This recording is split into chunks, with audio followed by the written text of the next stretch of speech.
The evening when it all crumbled wasn't meant to stand out in any way. At least, not in my mind. It was simply one more of those fancy events thrown by Danny Carter, packed with wealthy folks faking smiles at each other and putting on airs like their worlds were picture-perfect without a single flaw. But that very night turned into the instant my whole existence started to fracture wide open. And I was the person who struck the very first blow to make it happen. I'd put in so much effort over time to transform into a fresh version of myself, someone improved, someone who could blend seamlessly into those glittering spaces with sparkling lights overhead and endless streams of bubbly drinks. I slipped into a shimmering golden gown that stretched my budget too thin, paired it with shoes that pinched my feet relentlessly, and had my face painted by an expert because I refused to show up as the old Gwen, the one who'd once called a beat-up car her bedroom. Philip had zero interest in tagging along. He never enjoyed rubbing shoulders with the elite crowd. He'd always grumble that they left him feeling like the workhorse dragging everyone else's load. Still, I pleaded with him relentlessly, hoping he'd step up for my sake in a manner he hadn't done for ages. He gave in at last, though with clear hesitation, and I convinced myself that his half-hearted yes was plenty. But the second he stepped through those grand doors, hands rough from years of hard labor and boots scuffed from real work, a sharp pang of letdown pierced right through me. I despised myself for letting it creep in, yet I couldn't shove it aside. Folks around us shot glances his way, like spotting a smudge on an expensive silk. And that twisted my gut too, since Philip had literally pulled me from the brink. He'd handed me a second chance at everything. Even so, being by his side in that moment filled me with a quiet shame I couldn't shake. Of course, Danny was right there in the mix, oozing self-assurance and charm, the type of guy who drew eyes from every corner as he moved. Just half a year back, I'd have laughed at the idea of a man like him noticing someone like me, but he did more than notice. He claimed I held real promise. He whispered that I was meant for greater things than just being tied to a builder's simple life. He nurtured every doubt buried inside me, every worry that I'd never truly left behind the broken girl Philip first encountered. So, when the crowd teased him about skipping the dance floor and he mumbled an excuse about hating the bustle, a switch flipped deep within me. I'm not sure if it stemmed from wounded ego, raw humiliation, or the buildup of feeling overlooked by the guy who'd once been my hero, but I let loose the most foolish words that ever crossed my lips. Philip would pick smooching our pup over twirling with me on the floor. The chuckles died out in a heartbeat. No polite giggles from the high society types, just a heavy, awkward hush. Philip stared at me like I was a complete unknown wearing his wife's face. But rather than backpedal with a quick sorry instead of mending the rift, I dug in deeper like a fool chasing some false sense of strength in a place where I always faded into the background. We all get that he favors his tool shed more than mingling with folks. The instant those syllables escaped, I knew I'd crossed a line. A wave of regret slammed into me like a truck. I played it off as light-hearted teasing, nothing serious. But Philip's face stayed stone cold, no hint of amusement. He placed his glass aside, leaned in close, and delivered his words in that even, unshakable tone that chilled me worse than any outburst could. You'll be begging at the doorstep of my home once I lock you out for good. It was as if the whole gathering sucked in a collective breath. For a fleeting beat, I glimpsed the husband I'd vowed to love, the one who'd been my rock, my constant, my shield, and then the full weight of my cruelty hit, sending me into a tailspin. Philip, cut it out. You're making a scene, I hissed under my breath, my words shaky and thin. But he had more to unleash. He pivoted to face the onlookers, the very crowd whose nods I craved too desperately, and stripped bare the facade I'd crafted over endless months. He spilled it all, how I'd once survived out of my vehicle, how he'd stumbled upon me sobbing in some empty lot, the details of our marriage agreement, every private vulnerability I'd shared in trust. It was like having my defenses peeled away raw in front of strangers. I clutched at his sleeve. Please, I breathed. Not in this place. But he'd reached his limit. He brushed my grip aside and strode off without a backward glance. Every eye locked onto me. Some offered silent sympathy. Others passed silent verdicts. Whispers buzzed like insects. Danny edged nearer, but not with kindness in mind. A sly grin tugged at his lips. He thrived on the drama. He savored the uproar. That same evening, I skipped heading back to our place. I crashed at my buddy Callie's instead, weeping until my voice turned hoarse and scratchy. I fooled myself into thinking the tears were for the public shaming Philip inflicted. But buried deeper, I knew they flowed from wrecking something pure, and from sensing that the scheme Danny and I had hatched now teetered on unsteady ground. The harsh fact was I'd already set my mind on walking away from Philip. I just hadn't pinned down the timing or the method. Danny kept drilling into me that I could aim higher, that Philip took me for granted, that a grander existence awaited. I swallowed it whole because it fed my desires. Because I talked myself into believing Philip viewed me as a weight to carry, not a true equal.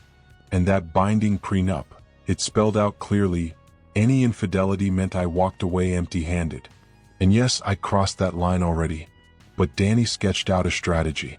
"You could claim your fair share," he murmured one evening as we huddled in a rented suite, papers scattered around us instead of passion.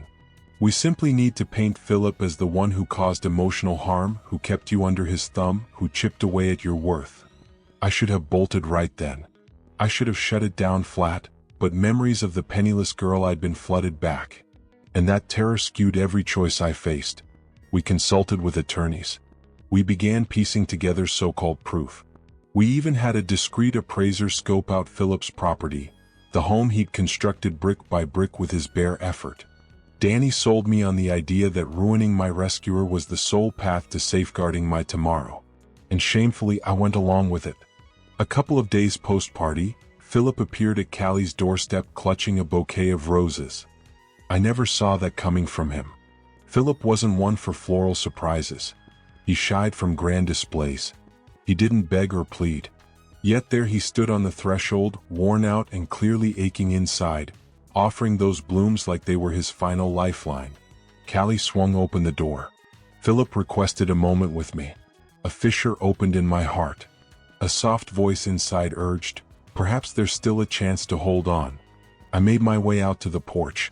"Why are you here?" "I want to mend us," he replied. "I still love you." That should have been my cue to collapse into his embrace, to pour out regrets, to lay bare the deceit, the betrayals, the twisted games. But fear gripped me too tight, of losing it all. And Danny's echoes rang loud, "Keep your cool. Get him to show desperation. It bolsters our angle." So, rather than allowing Philip to patch the damage I'd caused, I poured fuel on the fire. "You shamed me in front of everyone," I barked. "You started the shaming," he countered. "How's that the same?" he pressed. "Because you had it coming," I shot back, even as the lie tasted bitter on my tongue. When he labeled me a disloyal spouse, my palm flew out before I could rein it in. My strike landed before reason kicked in. Then he tossed out a jab about Danny's sheets, and I pounced again, claws bared, wild with rage and desperation. Callie peeked from inside, her face twisted in shock. And lurking in a vehicle across the road, a hidden lens captured every ugly second. Philip turned and left, cheek burning from my hit, his gaze iced over in a chill I'd never witnessed. I whispered to myself that I held the reins still. That Philip's outburst played into our hands. That Danny's blueprint would seal the deal. That I wasn't truly rotten at my core. But the reality cut deep and merciless. For the first instant since he'd lifted me from despair, Philip regarded me as an outsider. And he wasn't mistaken. I was morphing into a version of myself I couldn't stand. A figure unworthy of his goodness, on the brink of forfeiting it all. Little did I know, Philip had already geared up for his own counterstrike. I had no clue he'd consulted a detective. From the split second my hand met his face on that porch, he shifted from the partner desperate to salvage us into a fighter ready to shield himself from the battle I'd ignited. I clung to the illusion of power. I figured Danny outmatched him easily. But mere days after that clash, my grip on everything began to loosen at an alarming pace. Danny brushed off my concerns. He claimed Philip was straightforward, prone to feelings, simple to steer. But that painted a false picture. Not the authentic Philip. The caricature Danny spun was one I'd fabricated to excuse my every move. In truth, Philip embodied many qualities, but being foolish wasn't among them. Come morning, Danny scooped me up in his sleek sports car, and we headed to a legal firm in the city center. He rambled on with speed and swagger, outlining how we'd dismantle the prenup clause by clause, how this team excelled in messy splits like ours, how men of means always buckled when the heat turned up. He painted it all as straightforward, like we just needed to tick off a few boxes, and suddenly everything Philip had poured his sweat into would shift over to me, and down the line right into his grasp too. I sat there, bobbing my head in agreement, putting on a tough front, but deep down, a queasy wave churned in my gut. I couldn't shake the image of Philip's expression as he clutched those flowers. I couldn't push away the burn from the smack I'd landed on him, or how his gaze had turned empty and distant. I couldn't let go of the memory of how he'd once cradled me like I was irreplaceable treasure, not some disposable thing to toss aside. But I buried those nagging feelings deep. I'd sold myself on the idea that Philip's affection had faded long ago, that he hardly tolerated me anymore, that in his eyes, I was nothing but extra weight to drag around. And if that held any truth, then grabbing what I could from the wreckage was merely protecting myself, right? The legal firm felt sterile and sleek, all sharp edges of metal and clear panes. The divorce expert we sat down with, a slick pro in a sharp charcoal outfit, hardly spared me a glance through the whole session. He directed every word at Danny, only pulling me in when he required scraps to flesh out the story we were spinning. It should have rubbed me the wrong way, but honestly it barely registered. I was too wrapped up in repeating my own fabrications until they rang true in my ears. The attorney claimed our argument would hold water if we painted Philip as the one inflicting real emotional wounds. Track every word he utters, he advised. Capture arguments on tape. Note those subtle digs. Hang on to texts. Round up folks who can back it up. Danny dipped his chin like it was all a smart financial play. I should have bolted from that chair. I should have fled that building and raced straight back to our place. I should have laid it all out for Philip, no more hiding. But no, I stayed planted. I allowed Danny to pull my strings like I was his marionette. And I fed myself the dream that once the dust settled, life alongside him would sparkle brighter, more elegant, more deserving of who I thought I could be. That fantasy splintered apart just 3 evenings later. It kicked off with a ringing phone. I'd been crashing at Callie's spot, flicking through texts from so-called concerned friends who were really just soaking up the gossip. Callie stood in the kitchen, twisting open a chilled bottle of pale wine, when her device lit up on the countertop. She peeked at the screen and muttered, "It's from Mason. Wait, no, Danny. He needs to chat with you." I slipped out to the balcony, gripping the phone tight. "Hey," I greeted, fighting to sound even-keeled. "We've hit a snag," Danny blurted. "Philip's boxing me in." "What? How's that possible?"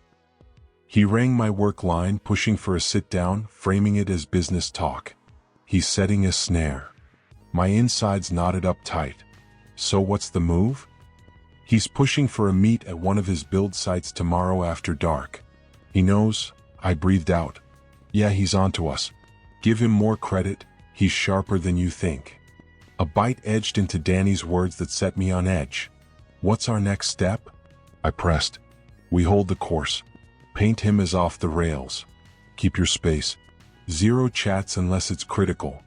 But his tone had shifted, not the smooth assurance from before. Not that bold swagger. For the first time, a tremor of dread seeped through. When the call ended, an icy hollow settled in my core. The ground was moving under us and it left me unsettled. The following day dragged heavy with quiet. I fired off a couple messages to Danny. Nothing came back. I poked around Philip's online profiles. No fresh updates. I dialed up a mutual contact, spinning a tale about needing doc help. They mentioned spotting Philip chatting with an old law enforcement buddy. A chill raced through my veins. Philip wasn't spiraling in feelings. He wasn't lost or wounded. He was gearing up strategically. That evening, rest evaded me completely. I wandered the spare bedroom floor, eyes glued to the entrance, startling at every vehicle humming by outside. I had zero details on their rendezvous spot, yet a nagging sense screamed that a storm was brewing. Close to 10 at night, my screen glowed with a message from a mystery sender. He reached out to my wife. "She's in the loop." My pulse plummeted. Danny had sent it. I hit redial without pause. He picked up after 2 tones, his words quivering. He got me on tape. What? The whole exchange, he recorded it. He's got it all. The legal stuff, the property check, the sneaking around. Everything's out. Gwen, Danny, spill what went down. He backed me into a corner at the job site. He had his device rolling. Threatened to blast it all to Gina. He's about to air it wide open. We're done for. Totally done. That final word rang like a vault ceiling shut. Breathe easy, I urged. We can patch this. No way. It's over. He'll bury us both. Gotta clear my head. Skip calling tonight. Click, he vanished. In that raw instant since the chaos erupted, Danny lacked any blueprint, any poise, any grip on the reins. I lingered in the dim space, trembling all over as a grim realization dawned. Danny had never truly valued me, not in the heartfelt way he'd faked. I was just a handy piece in his scheme. And with the plot unraveling fast, he was slipping into the shadows, leaving me to face the inferno solo. Sleep barely touched me. My mind replayed Philip at that build zone, composed and unwavering, while Danny floundered in panic. The deeper I dwelled, the clearer my blunders became. I'd wildly underestimated them both.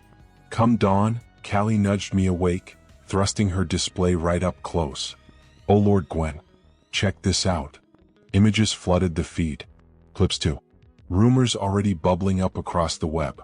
Philip and Danny facing off at the worksite. Philip striding off, cool and wordless.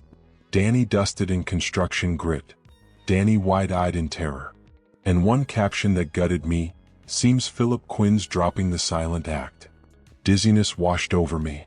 I gripped the covers tight to my front and murmured, "What's his play?" Callie gulped visibly. "You need to reach out to him." But terror locked me in place because after 8 long years, Philip no longer stood as my savior. He loomed as the force poised to dismantle me. The coastal fundraiser evening rolled around, and all I craved was vanishing into the ground rather than facing it. But Danny pushed hard that we attend. "Skip it," he snapped icily, "and you'll scream guilty." Guilty, that term clung to me like corrosive burn. I pulled on a sleek black number with unsteady fingers. Callie offered soothing words, but she grasped only fragments of the mess. She figured it was a standard couple spat. Not the reality. Months of plotting to rob Philip blind of his hard-earned world. The moment we entered that grand hall, stares tracked our every step. Some brimmed with pity, others with hidden delight, most dripping judgment. Danny hovered nearby but at a safe remove. He couldn't risk looking tainted too. And then, as if fate craved more torment, Philip appeared solo, balanced and serene, suited up sharper than I'd witnessed in forever. He showed no cracks. No air of desperation. No vibe of a guy mourning his lost love. He carried the aura of someone ready to close a chapter for good. My legs turned to jelly. He spared me not a single look. I melted into nothingness. I shrank small and insignificant. I mirrored exactly how I'd forced him to feel. And right there, real dread burrowed deep into my heart. Because the prior time Philip faced public shame, he slipped away without a fuss. This round, silence wasn't his game. And retreat? Nowhere in sight. A reckoning brewed. And I sensed deep down I wasn't equipped for the ruin I'd brought upon myself. Deep in my bones, I felt a catastrophe looming the second Philip crossed into that hall, though its full scale escaped me. I couldn't foresee how he'd strip me bare in one fell swoop. I had no inkling that the web of deceptions I'd woven so meticulously would implode with such force, leaving me gasping for air. Philip hadn't arrived empty-handed. He brought the unvarnished facts as his weapon. But that dawned on me slowly. At the outset, I only registered him navigating the elegant throng with poise. Murmurs trailed him, hands clapping his shoulder as if the crowd already crowned him the victor in a tale I remained blind to. He never once locked eyes with me. His focus glided over like I blended into the scenery he ignored. That sparked my first genuine terror. Not over cash, property, or social standing. Those shrank to trifles. It hit as the panic of forfeiting the sole soul who'd ever truly noticed me, lifted me up, cherished me back when self-love felt foreign. I remained rooted in place, squeezing my sparkling glass until my knuckles throbbed. Danny inched nearer from behind, feigning backup, but truth be told, fear gripped him tight. His face tensed, gaze flicking wildly like a caged beast. "Keep it together," he hissed low. He can't nail down proof. But conviction had fled his words, and that amplified my own fright even more.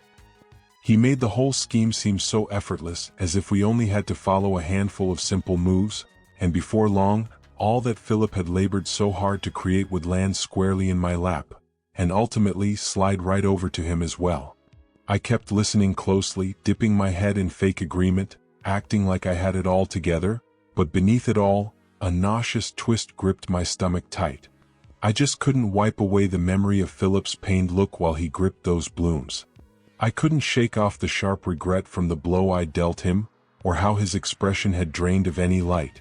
I couldn't ignore how he'd once held me close like I was something rare and unbreakable, not an item to swap out without a thought. But I shoved those haunting ideas way down deep. I talked myself into believing Philip's love had withered away ages ago, that he scarcely put up with me anymore, that to him, I amounted to little more than dead weight holding him back. And if that rang even a bit true, then snatching up whatever scraps I could claim felt like plain old survival, didn't it? The attorney's space came across as chilly and cutting-edge, full of gleaming surfaces and hard lines. The high-priced split specialist we consulted, a smooth operator in a crisp slate ensemble, barely tossed a look my way during our entire talk. He aimed every sentence straight at Danny, dragging me in solely for the bits that beefed up the tale we were fabricating. That should have irked me right off, but it flew under my radar. I stayed too caught up in drilling my own deceptions into my brain until they echoed like solid facts. The legal pro declared our position would stand firm if we framed Philip as the source of deep emotional scars. "Log every single thing he says," he instructed. "Tape those heated exchanges. Jot down the sneaky jabs. Preserve all messages. Line up people who can vouch." Danny bobbed along as if it were merely another savvy deal to close. I should have dashed out of there. I should have stormed from that sleek setup and headed straight for home. I should have come clean to Philip with every ugly detail. But instead, I remained stuck in place. I let Danny guide me around like his personal doll on strings. And I built up this false vision that after the storm passed, existence with him would shine so much brighter, more dazzling, more fitting for the life I craved. That bubble burst wide open merely 3 nights down the road. It all sparked from a single call. I'd been bunking at Callie's pad, swiping through notes from folks acting concerned while secretly thriving on the mess. Callie hovered in the cooking area, popping the cork on a crisp white vintage, when her gadget hummed against the surface. She eyed the display and noted, "It's Mason. Hold on, actually, Danny. He's asking for you." I stepped out onto the open deck, clutching the device firm. "Hey there," I offered, straining to hold my tone level. "Trouble's brewing," Danny shot back. "Philip's pinning me down." "What do you mean? How?" He hit up my workplace line, angling for a face-to-face, dressing it as work chat. "He's laying a trap." My gut clenched like a vice. "What's your plan?" "He wants to link up at his build zone come nightfall tomorrow." "He's clued in," I murmured. "Sure is. The guy's got more brains than you credit." A harsh edge sliced through Danny's delivery, putting me on high alert. "So how do we handle this?" I urged. "We stay locked on target. Frame him as unstable. Maintain separation. Avoid talks unless vital."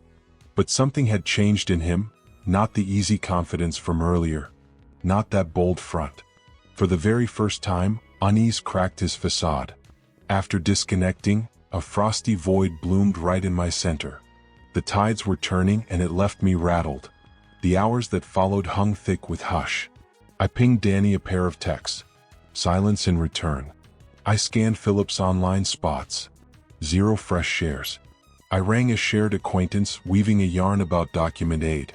They spilled about seeing Philip huddled with a retired badge wearer. Ice flooded my system.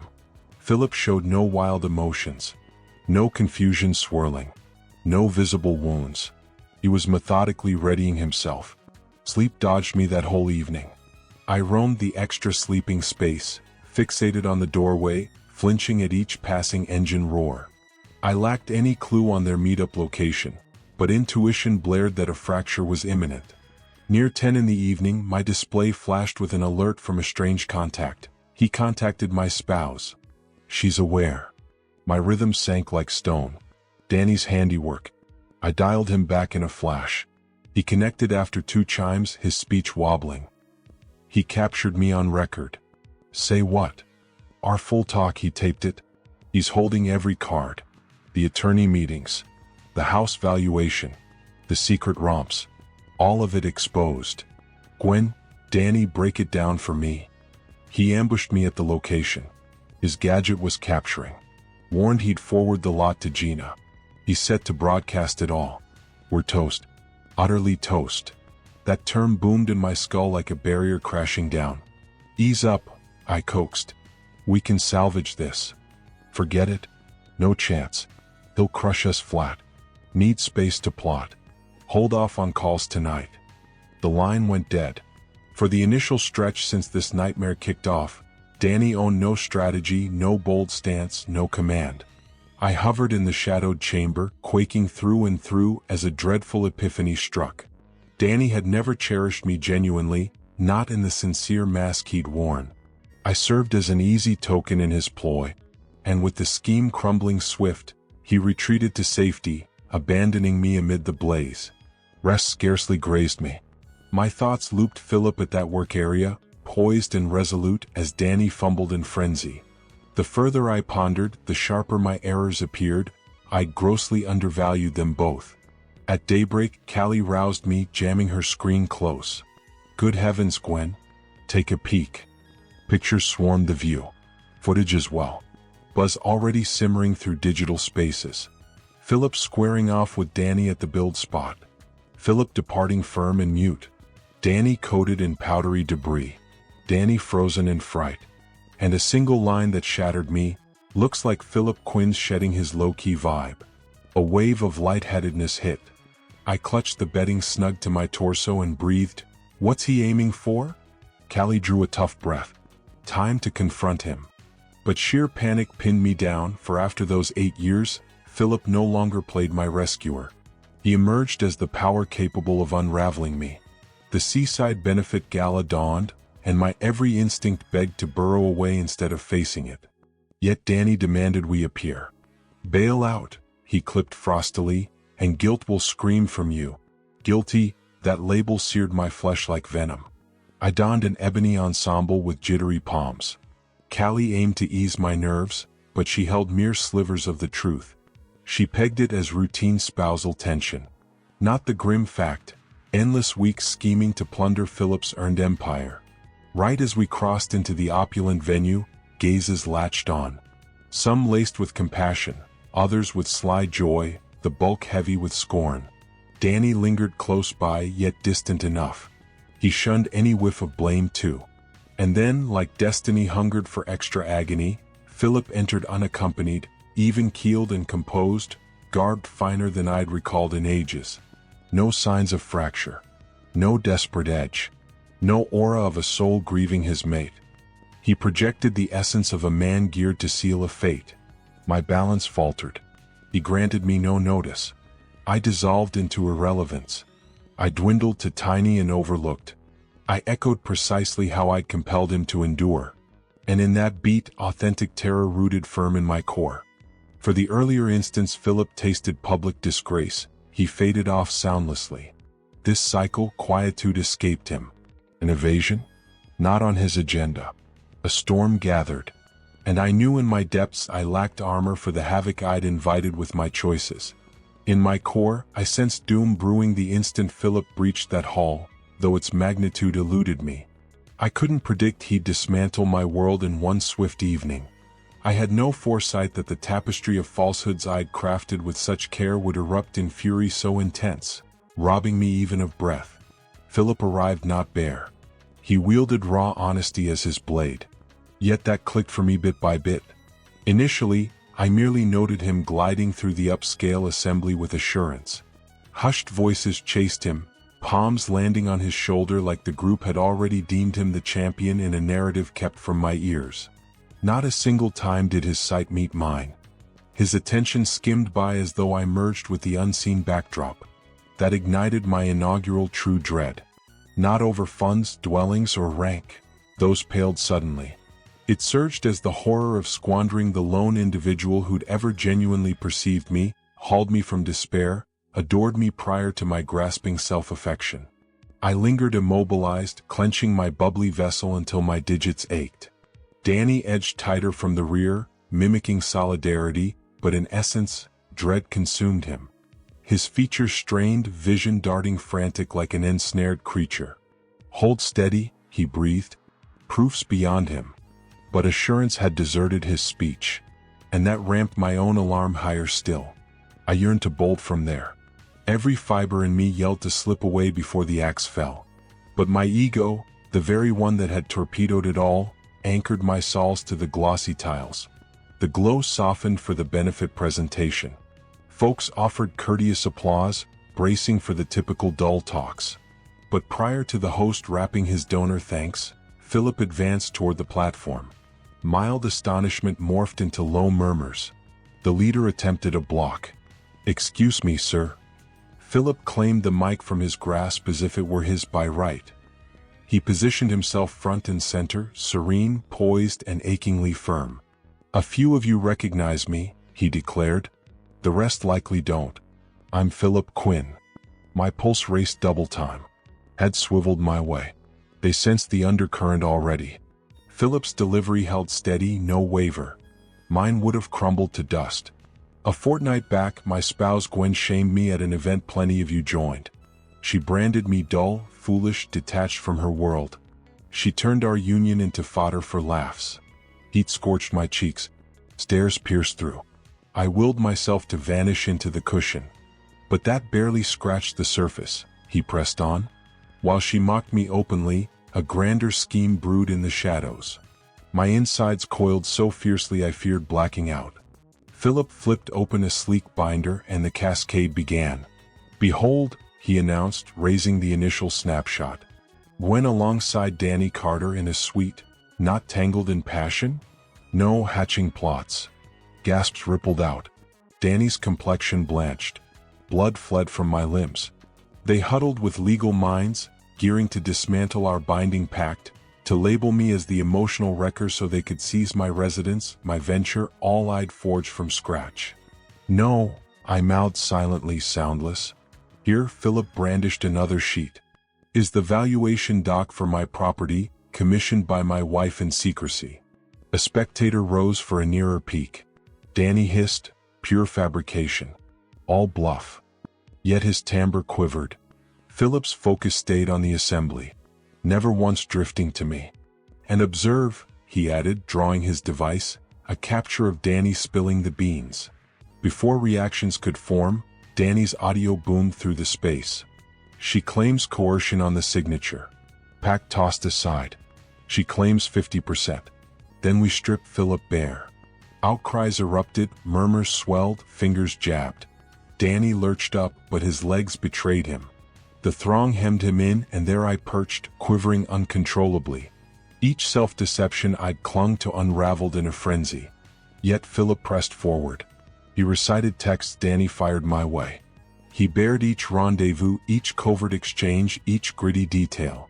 And then, as a piercing finale to my core, he shared, 8 years past, I discovered Gwen weeping in her vehicle beyond a market lot.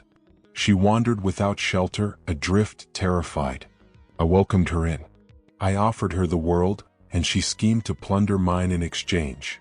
The venue fell into a stifling hush, agonizing and airless. I ached to bellow, to dash toward him and plead, but the facts sprawled naked before all, and no plea could erase the monster I'd evolved into. Danny surged to refute it all.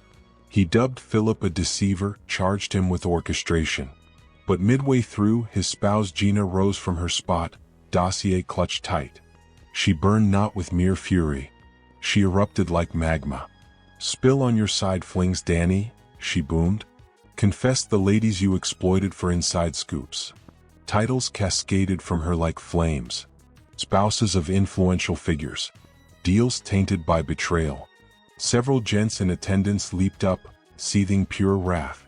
A burly one among them seized Danny mid-flight. Calls rang for guards. Devices captured the melee.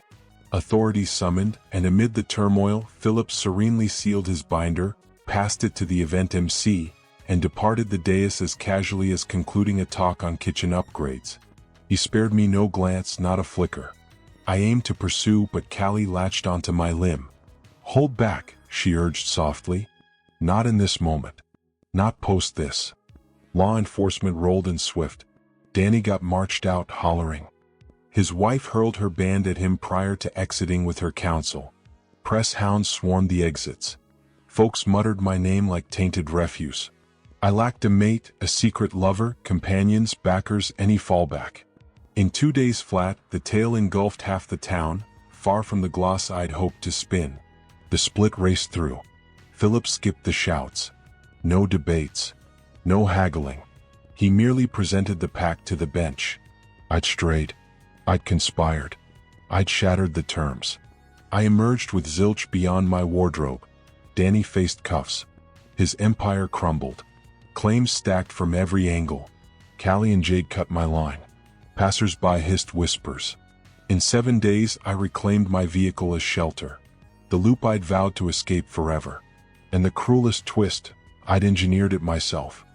3 months dragged as endless penance. Eventually, I snagged a gig slinging plates at a modest eatery on the outskirts. Bare bones pay, endless shifts, grimy smock, throbbing sols. During a lull one midday, the entrance chime tinkled. I pivoted and locked up. Philip entered.